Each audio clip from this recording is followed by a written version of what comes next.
하루 10분 디지털 경제 뉴스 디지털투데이 데일리픽입니다.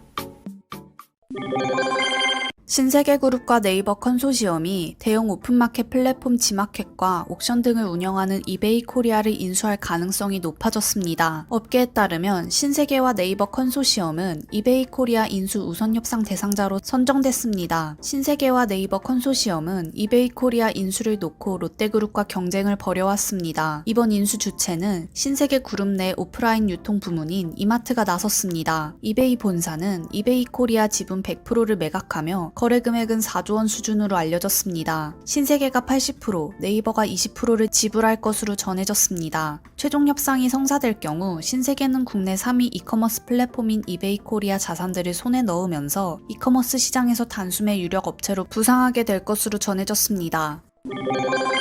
한국간편결제진흥원이 온라인 직불 제로페이 서비스를 오픈했습니다. 한겨로는 온라인 결제시장 진출을 위해 결제처를 오프라인에서 온라인으로 확대하고 디지털 소상공인의 수수료 부담을 줄이기 위해 온라인 제로페이 서비스를 선보였습니다. 온라인 제로페이는 쇼핑몰 등 온라인 결제 시 이용할 수 있는 직불 간편 결제 서비스입니다. 스마트폰에서 온라인 제로페이 앱을 설치하고 제로페이 결제사 앱을 등록하면 숫자 비밀번호 입력으로 결제할 수 있습니다. 또 온라인 쇼핑 시 쇼핑몰에서 상품 결제 수단 가운데 제로페이를 선택하면 온라인 제로페이 앱이 호출됩니다. 호출된 온라인 제로페이 앱에 등록한 숫자 비밀번호를 입력하면 결제가 완료됩니다. PC로 구매할 때도 결제 수단 가운데 제로페이를 선택하면 스마트폰에서 온라인 제로페이 앱 푸시를 받을 수 있습니다. 이후 결제 방식은 같습니다. 한겨로는 직불 결제 서비스인 제로페이를 온라인에서도 사용할 수 있게 돼 소비자들에게는 편리함을 더하고 소상공인들에게는 매출 증대의 기회가 될 것으로 보인다고 밝혔습니다.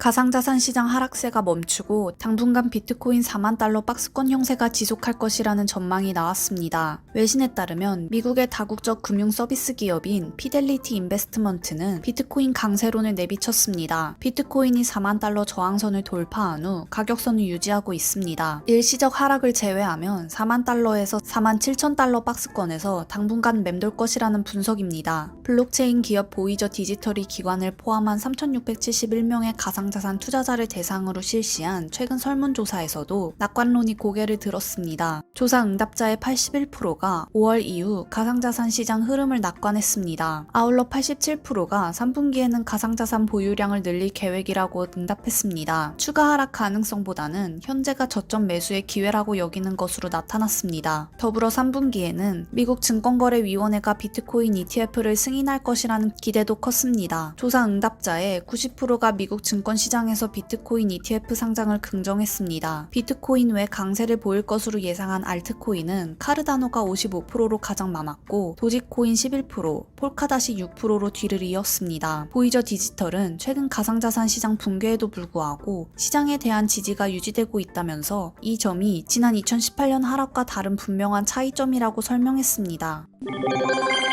미국 연방거래위원회 위원장에 리나칸 컬럼비아대 교수가 내정됐다는 소식입니다. 역대 최연소 위원장이자 파격 인사입니다. CNBC 등 외신은 조 바이든 미국 대통령이 연방거래위원회 위원장에 리나칸 교수를 지명했다고 전했습니다. 이날 상원 역시 리나칸의 지명에 초당적인 지지를 보내며 인준안을 통과시킨 것으로 알려졌습니다. 올해 만 32세인 리나칸 교수는 컬럼비아 대학 로스쿨 교수로 역대 최연소 위원장이 됩니다. 아마존 킬러라는 별명답게 진보적 기술 비평가이자 반독점 지지론자로 알려져 있습니다. 그는 2017년 로스쿨 졸업 논문도 아마존의 반독점 문제를 다뤘습니다. 최근 미국 정계에서 아마존, 애플, 페이스북 등 빅테크 기업의 반독점 문제가 자주 거론되고 있습니다. 독점 기업을 적극적으로 규제하려는 움직임이 일고 있는 가운데 리나칸 교수의 FTC 위원장 지명이 반독점 이슈를 가속화할 것이라는 전망이 나오고 있습니다.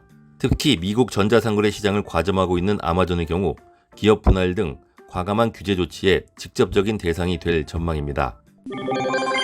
오는 24일쯤 마이크로소프트가 공개할 예정인 차세대 윈도우 운영체제 스크린샷으로 추정되는 이미지들이 웹에 공개된 데 이어 전체 OS까지 온라인에 등장했습니다. 스크린샷은 중국 인터넷 업체인 바이두에서 공개됐습니다. 외신에 따르면 차세대 윈도우인 윈도우 11은 윈도우 10과는 다른 사용자 인터페이스 및 시장 메뉴를 제공하지만 큰 틀에서 윈도우 10의 연장선상에 있다는 평가가 많습니다. 완전히 새롭다기보다는 윈도우 10을 정제한 것에 가까운 가깝다는 것입니다. 마이크로소프트가 취소한 윈도우 10X 운영체제에서 제공하려 했던 스타일과 비슷해 보인다는 얘기도 나오고 있습니다. 윈도우 11 시작 메뉴는 고정된 앱들, 최근 파일을 포함하고 기기를 빠르게 끄고 다시 시작할 수 있는 기능도 담고 있습니다. 전체적으로 지금 윈도우 10보다는 많이 간소화됐다고 외신은 전했습니다.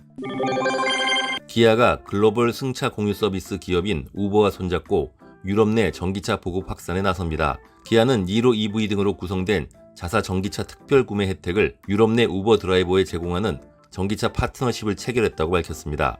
기아는 유럽 20개국의 우버 드라이버를 대상으로 첨단 전기차를 공급하는 등 우버와의 전략적인 제휴를 강화할 방침입니다. 우버는 유럽에서 2025년까지 10만 대 이상의 전기차를 운영하고 2030년까지 이산화탄소 배출 없는 무탄소 모빌리티 서비스 플랫폼을 구축한다는 목표를 세웠습니다. 우버는 특히 2025년까지 런던, 파리, 베를린, 암스테르담, 브뤼셀, 마드리드, 리스본 등 유럽의 7개 주요 도시에서 운행하는 우버 차량 중 절반을 전기차로 전환한다는 계획입니다.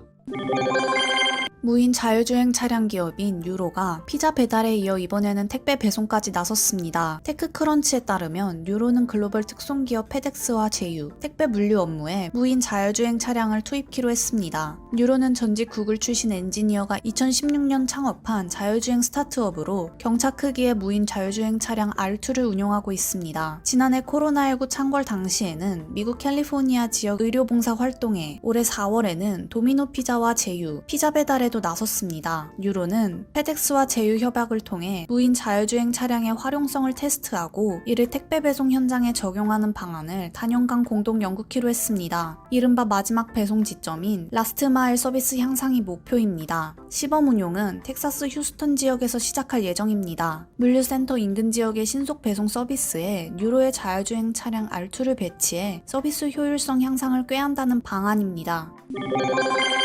7월부터 시작될 올해 3분기 코로나19 예방 백신 접종이 50대를 대상으로 우선 진행될 전망입니다. 정은경 질병관리청장은 국회 보건복지위원회 전체 회의에서 50대까지는 우선적으로 접종을 시작하고 나머지 연령에 대해서는 8월부터 접종을 시작할 수 있을 것이라고 말했습니다. 정 청장은 백신의 종류에 대해서는 공급 상황과 그 시기를 고려해서 월별로 결정할 예정이라며 지금은 말하기 어렵다고 덧붙였습니다. 40대는 8월에 맞을 수 있겠느냐는 더불어민주당 신현영 의원의 질의에 정 청장은 그렇게 추정한다고 답했습니다. 이에 따라 7월 중 50에서 59세 일반인 대상 접종을 먼저 진행한 뒤 만 19세에서 49세 일반인에 대한 접종은 연령 구분 없이 8월부터 한꺼번에 진행될 것으로 보입니다. 정부는 7월부터 9월 백신 접종 대상과 인원, 접종 군별 백신 종류 등을 포함한 3분기 접종 계획을 확정해 17일 발표할 예정입니다. 9월까지 국내 인구의 70%인 3,600만 명에 대해 1차 접종을 완료하고 11월에 집단 면역을 형성하는 게 정부의 목표입니다. 행복한 하루 디지털투데이였습니다.